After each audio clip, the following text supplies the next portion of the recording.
Long ago, on a quiet hillside, Jesus spoke words that still echo through time. He told of a man who thought his riches could buy him peace. A man who built barns to store his wealth, yet forgot the giver of life. But that night, heaven called his name, and everything changed. Listen closely, for this is not just the story of the rich fool. It is a message to every soul who trusts in earthly things, but forgets eternal truth. Under the soft light of morning, Jesus sat beneath a tree by the roadside. Around him gathered a great crowd, men, women, and children, all longing to hear the words of life. His voice was gentle yet full of power, as he spoke of the kingdom of God. The wind whispered through the grass, and every heart grew still, drinking in his words. Suddenly, a man stood among the crowd, his face burning with anger.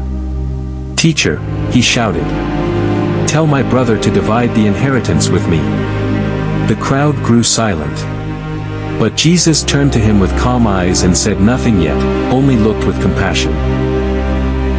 Then Jesus spoke softly, "Man, who made me a judge or divider over you?" The man lowered his eyes.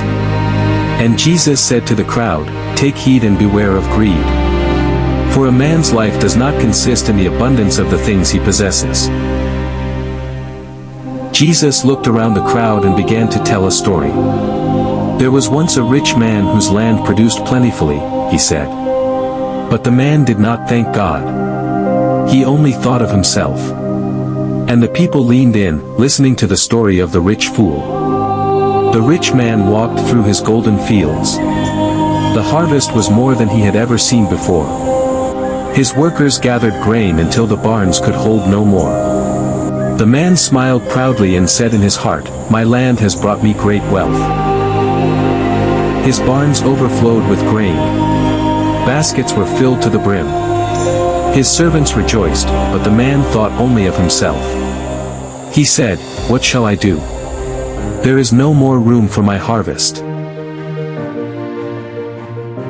That night, the rich man sat alone. His lamps flickered as he stared at his overflowing barns.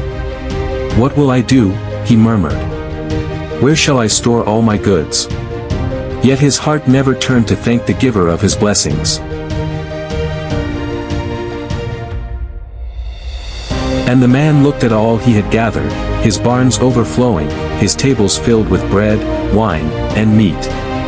He laughed with pride and said to himself, "My soul, you have plenty of good things stored up for many years. Eat, drink, and be merry." He believed his wealth had secured his future, unaware that the very breath in his lungs was not his own to keep. The laughter in his house echoed loud, but heaven was silent, watching.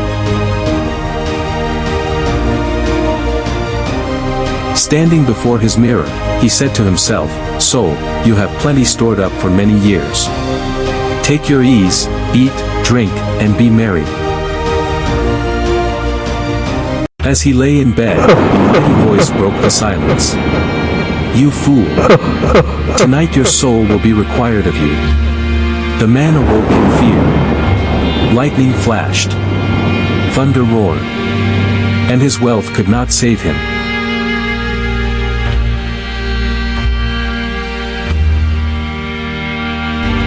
Morning came, but the rich man's house was silent. His servants knocked, yet no one answered. The grain lay still in the barns, and his treasures untouched. The man was gone, his soul had returned to the one who gave it. Back among the crowd, Jesus spoke again, his eyes full of mercy. "This," he said, "is how it will be for anyone who stores up treasures for himself, but is not rich toward God." A quiet breeze passed through the crowd as they bowed their heads in thought.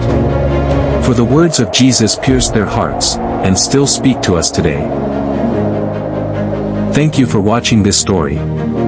If it has touched your heart, kindly subscribe to Fire Faith TV for more inspiring biblical stories.